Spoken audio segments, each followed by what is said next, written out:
Thank you, Chairman of Community. I want to associate myself with what has been said, especially what our sister President Samia Suluhu has just mentioned. But before that, let me raise a couple of questions maybe to guide us. I don't know if that is possible. One, is there anybody among us who did not see this coming? I for one, I saw it coming to be where we are now.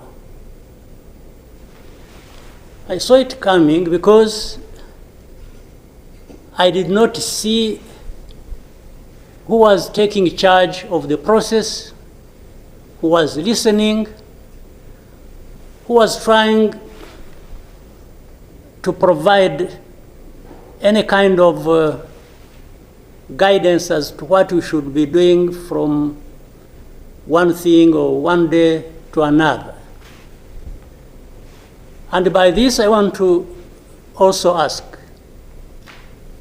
as the East African community,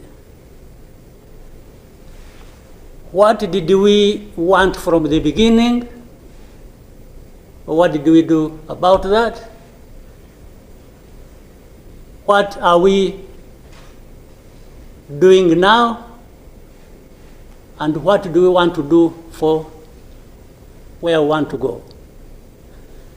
Because exactly like President Sami has mentioned, if it is talking about problems and defining them, and I think we have been very eloquent. We have talked about all kinds of things. But when do we match what we are saying and what we are doing so that we get to what we want? When do we come to that? I haven't seen it. President, I asked last time in our meeting, the last summit, where is East African community, or does it exist? And exist for what? By the way, even now the person or the country we are talking about is not represented as we are discussing. And it is supposed to be, the country is supposed to be part of East Africa, but nowhere to be represented. So I'm not sure what bearing what we are discussing has on what happens in the process of finding a solution in this country. I'll move on.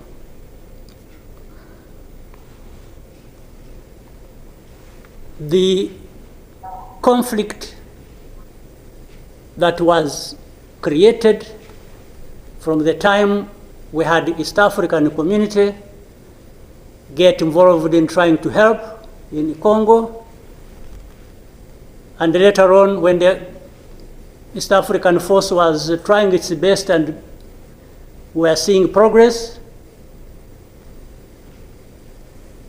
Tshisekedi decided they are not doing what he wanted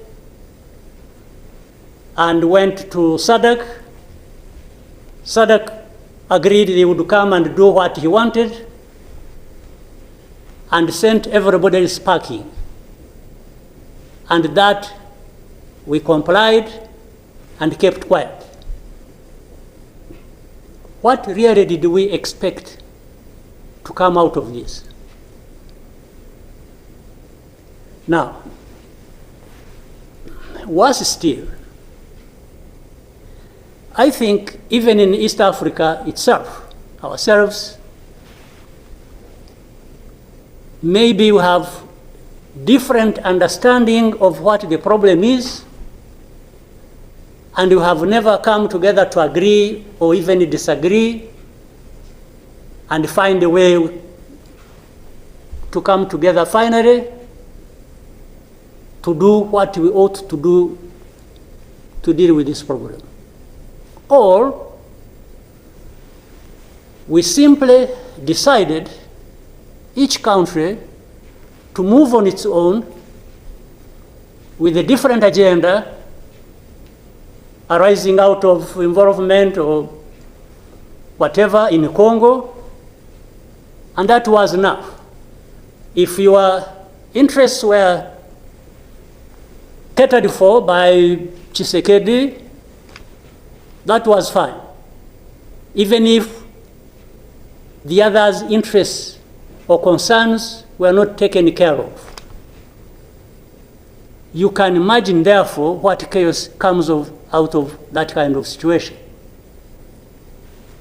We are, on one hand, assuming or pretending we are coming together over an issue and trying to find a solution, while at the same time, each country is pulling in its own direction, different from the others. This is the fact of the matter. Now, but even if we were doing everything right, all of us,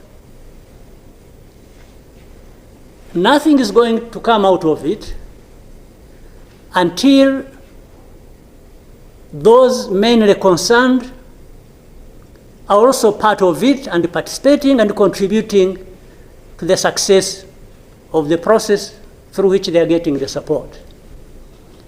But if the parties decide or accept to be manipulated, because, and by the way, that's exactly what happened, and I think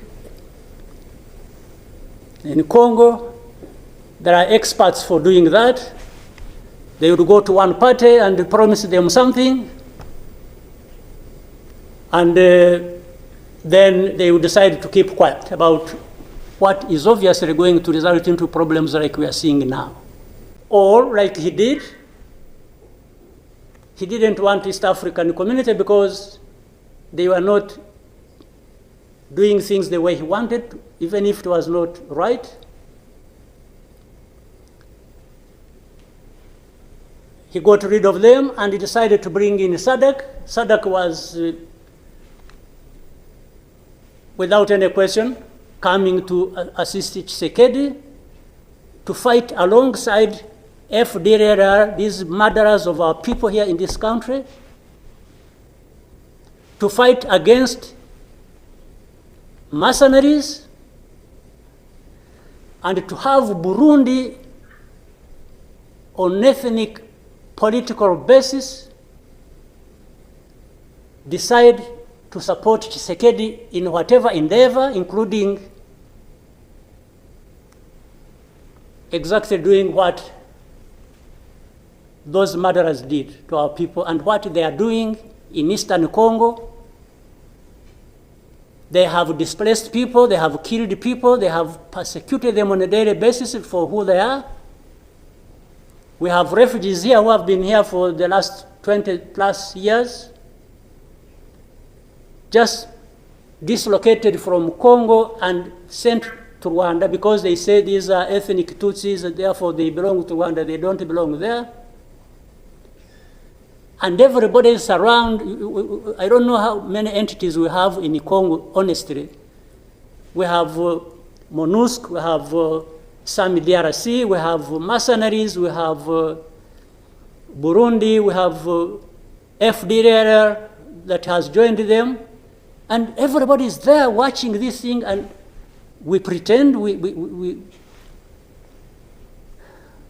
it's like we don't understand what has been going on for all these years.